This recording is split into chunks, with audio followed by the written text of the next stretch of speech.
Welcome to another episode of Banking on Education. Today's guest is Brittany Swanson. You are our card and fraud manager, service manager. Yes. Tell people what that role means and kind of what your team does here on a daily basis. Sure. So I oversee what I call the fraud squad.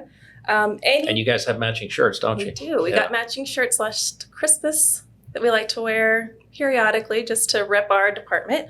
But we oversee any kind of fraud that a member could possibly be exposed to, help them navigate through a stressful situation, just to have that personal touch to call in. A lot of people don't know what to do, where to go, and I think that we offer that kind of service just to kind of hold their hand and navigate through that situation. And you've been doing it quite a while, right? Yeah. So how many years have you been doing this? A part of fraud, 10 plus years. I just celebrated my 16th anniversary this past August. Kind of worked my way up from a part-time teller through membership department. And I like to say fraud found me. I think it's highly interesting, to say the least. I love fraud.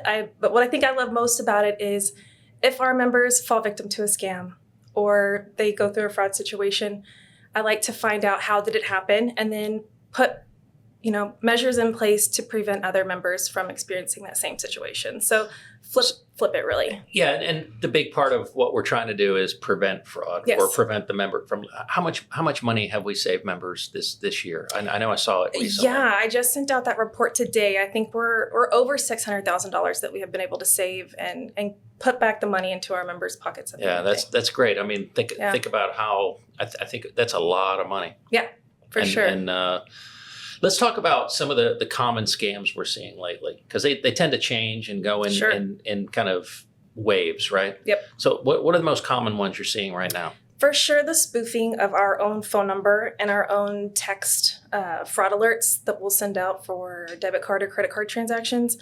A lot of members are falling victim to that. I think they trust us. So when they get a phone call or they get a suspicious text message, they believe that it's us. Yeah. But then they give out too much information. Like, we would never ask for your username, password if you had debit card fraud on your account. So I think, like I said, when that trust, the barrier falls down, they give away way too much information. And at the end of the day, it's really like sometimes our members are the weakest link when it comes to combating fraud. If they're giving away that one-time passcode, they're giving away credentials, we can only do so much to protect them. So it's really important to remind members over and over again, we won't ask for your one-time password. Nobody should ever ask for your one-time password. We will not ask you for your social security number, your username and password. We do not ask for those. Yeah. Reputable places will never ask for those. Yeah. Okay, so with the holidays coming up, we're going to probably see a spike. For sure. What are your expectations? What do you expect to see? What are some of the more common things that happen to our members during the holidays? I think it's for sure, like, 'tis the season. The fraudsters are going to ramp up just as, these stores. So for sure, any kind of like suspicious links, pop-ups on any kind of websites. I think we had a member the other day fall victim to a scam on TikTok, where it was kind of like one of those too good to be true type situations, something that she had been watching online to go on sale. And it was like, I don't know, like 90% off or something like that. And she thought she was purchasing the item and come to find out it was a spoofed website. So always just triple verifying, if you are going to shop online, make sure that you are shopping with that reputable company's actual website and the spelling's correct. If it's normally a .com, make sure it's a .com and not a .org. So just really verifying before you the online purchase. Part is where I would assume the majority of our fraud is coming from these days. Yes, for sure. Okay. What are like the safest ways to shop online or in person? Because I feel like I've had really good luck. I think I've had my debit card now and I'm going to knock on wood. I don't think I've had it reissued now. I think I've been reissued the same number 3 times. Yeah, for sure. Using just kind of like Apple Pay, your tokenized transactions, those are really the safest, way of transacting with the merchant these days. But like I said, it just really comes down to verifying that is the merchant that And we're is who they say always they are. willing to field a phone call. Oh, for sure. Asking if something is legitimate. Yes. In fact, we would prefer our members reach out to us instead Yes. of, taking Yeah, that that's one of chance. the job responsibilities of the fraud squad, taking these calls. Our call center does a really good job of monitoring those calls. But if they want to speak to somebody else in fraud, we'd rather our members call us, reach out to us, and us look into it ourselves. We'll get on our phones or we'll get on our work computers and we'll dig into it ourselves just to ensure that, that is a legitimate website. Then our member have to go, through the whole fraud, dispute process. Takes a while to get credit and then, time for the merchants to reply. So it's just, we can prevent it. We'd rather our members just pick up the phone, give us a call, and we'll figure it out. So what are some of the worst cases you've seen? Recently, we've had members fall victim to real estate wiring. And of course, that's always very big, large transactions. Yeah. And a lot of the times, once a wire is sent, there's no getting it back. So it's gone. I did have a success story where we were able to recoup. It was over $200,000 for a member. And so the scammers knew that this person was trying to buy a house and sent information pretending to be the title company? Yep. It's called a business email compromise. They hacked into that third party's email and intercepted the wiring instructions, sent fake wire instructions, and our member called us up, sent the wire, and it was gone. But we were able to, because, the time frame, all of a sudden, I think it was like the very next day, she got an email stating that they were ready for the wire and she had already sent it. She called us, but the swift reaction of the member calling us, alerting us, I was able to contact that financial institution, let them know, hey, this is what's going on. It was a scam, and we were able to recoup every single penny. And you've built quite a network of connections with other people that deal with fraud on a day-to-day basis. Sure. So talk about how that got started and what the benefit of that is. Yeah. So years ago we started, I didn't actually start it, but it's a fraud roundtable downtown at the Federal Reserve. Like-minded people, other financial institutions, FBI, DEA are there, local law enforcement. So we all just get together once a quarter, talk about fraud, share contacts. I think that's the biggest key point of it is networking and being able to pick up that phone and call that other financial institution in a 911 situation and just, hey, this is what's going on. Can you hold that money for me and I'll get you the information that you need. And I've also noticed that you guys do a good job of alerting each other, hey, our credit union's getting hit with this because it's only a matter of time because they'll see it too. Next, the one down the street's going to end up the same for sure. thing. So when it comes to fraud, I guess there's a few things our members need to do. They probably need to incorporate that saying, if it's too good to be true, it is. Sure. And they need to use their gut reaction, right? Uh-huh. Trust your instincts, but always initiate the call. Don't allow somebody to call you and initiate any financial transactions. Yep. So that I think if you do those three, four things, you probably are going to avoid the majority of these. Hopefully. That's our end goal at the end of the day. I take offense to it when our members fall victim to scams. Like I said, I'll try to dissect it, figure it out, and put things in place, but And are the romance scams still a big thing? Yeah, they were a huge, big hitter, especially during COVID.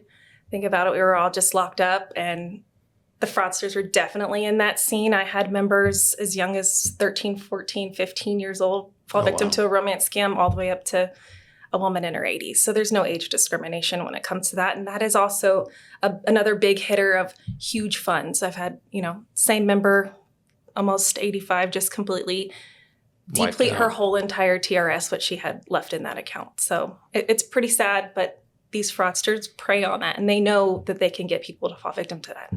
So what are probably the safest ways to make large purchases? Because you get certain relief with certain types of purchases. Let's talk about the dispute process a little bit. So when you use your card, Visa requires us to give our members the opportunity to dispute those charges if they're in fact fraudulent. Yeah.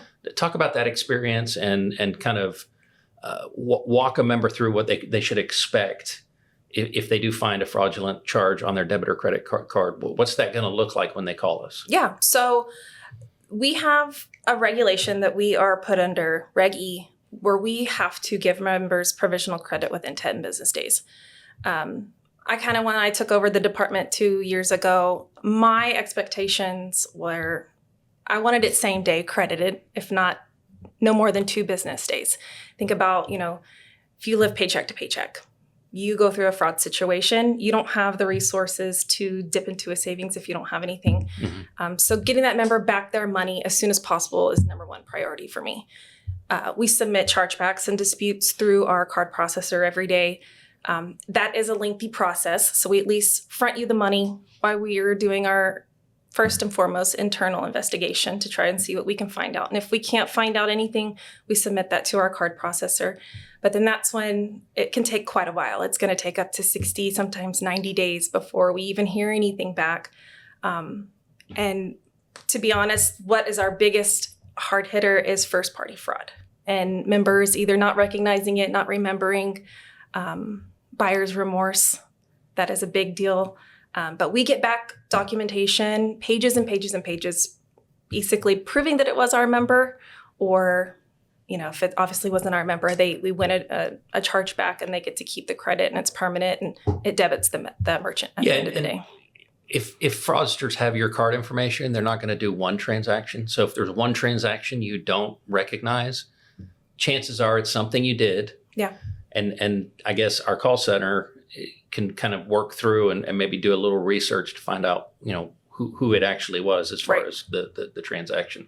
But I have seen that a lot lately that, I don't recognize that transaction. It must be fraudulent. It's like, no, the fraudsters, when they get your card and it works, trust me, they're going to go to town multiple times. Yep. Yeah. Yep. So what are some of the tools that we have and some of the things that you would help advise our members to keep their cards safe and those transactions safe? So I think Angie had talked about it when she was on the podcast, setting up alerts within online banking. It's a huge advantage that our members have. Anything over a cent, you're going to get alerted for it. And it's real time, which is even better. Yep. But the second that you notice something that's not right, calling us immediately is a big thing too. Going back to Reg E, if you don't alert us immediately, there's a time frame that kicks in to where you could be held liable at the end of the day if you didn't alert us within a certain time period of first noticing that fraudulent transaction. So the second that you see something that's not you, contact us immediately. Yeah, and like we said, they're not going to do just one. They're not going to stop. They're going to try to drain your account. Yep. So, yeah. Multiple transactions. Right. So you're an avid traveler, right? Yes. How do you plan your trips? So, how do you decide where you're going to go and how do you financially start thinking about travel? Sure. So just life events. I know I'm in the process right now of planning mine and my husband's 15th wedding anniversary. We're actually going to go to Jamaica. That Hurricane Melissa just hit. I went right over the resort that we're going to go to. So we're kind of in limbo right now as far as what we're going to do next year. But for sure, setting up additional savings accounts, that's my number one thing. If I have something in mind that I want to do, putting money aside every single time, I get paid. My husband gets paid. By the time the trip comes around, it's already paid off and we've got, a nice savings cushion to go and do whatever we want with. Yeah, I guess it's one of those. It's all about setting financial goals, and if one of your goals is travel, you've got to be able to set aside money to do that. For sure. So, but I do know you love to travel. In fact, the joke sometimes is that you're probably on vacation and and you're out of office for sure. Right. The fraud squad can handle it. Yeah. So. Talk to me about your team. How many people do you have on your team, and what does an average day for them look like? Yeah, so I've got 5 girls. They are wicked smart. Day to day, they handle anything from card disputes, card issues. If our call center can't figure it out, they're messaging us. Any kind of fraud situation that a member can be exposed to, again, they're taking those calls, monitoring them.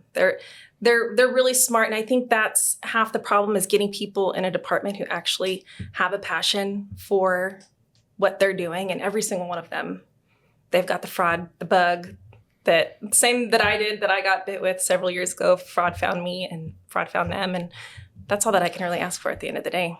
And you've not just built a good internal team, but you've made it a priority to involve everybody at the credit union. Fraud is everybody's responsibility. Sure. And talk to me about that, because we've had some tellers, for example, that have saved members hundreds of dollars, if not thousands, because they caught the fraud. Yep.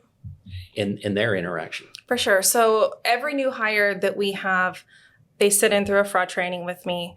I show them every single thing that they can be exposed to as a teller and ways to combat that. And it's every day. Like you said, everybody at the end of the day is a fraud fighter. We're all trying to, first and foremost, save our member, save their money, and then, of course, save our reputation too. We don't want to be blasted on social media for not assisting our members. I like to say that I put myself in their shoes. Like if this was me and I was going through this situation, how would I want my financial institution to that be empathy assisting is me? critical when it comes to, because it is a rough time. Like it's obviously it's happened to all of us at one time or another, depending on, the severity of it. Yeah. But what about identity theft? Are you seeing that on the rise? Yes and no. I think because we are a closed membership, we don't see a ton of identity theft. We have a lot of checks and systems that are in the background when you're applying for membership that gets detected, and we don't allow those applications to come through. Maybe in the 10 plus years that I've been in fraud, maybe have had 5. Oh, wow. That's very fortunate, yes, actually. For sure. That's one thing I don't ever have to worry too much about. But we've seen it, of course. Yeah, and you talked about our members and that high trust that they put not only in us, but maybe in online systems and things like that. Yep. That trust can be used against them, and that's exactly what happens with the majority of these scams. Yep, I agree. So, Brittany, I want to thank you for coming on. You guys do a great job protecting our members. The fact that we have saved our members $600,000 to date, year to date, is fantastic. Stay tuned next week when we talk to our producer about her side hustle. Great episode. You won't want to miss it.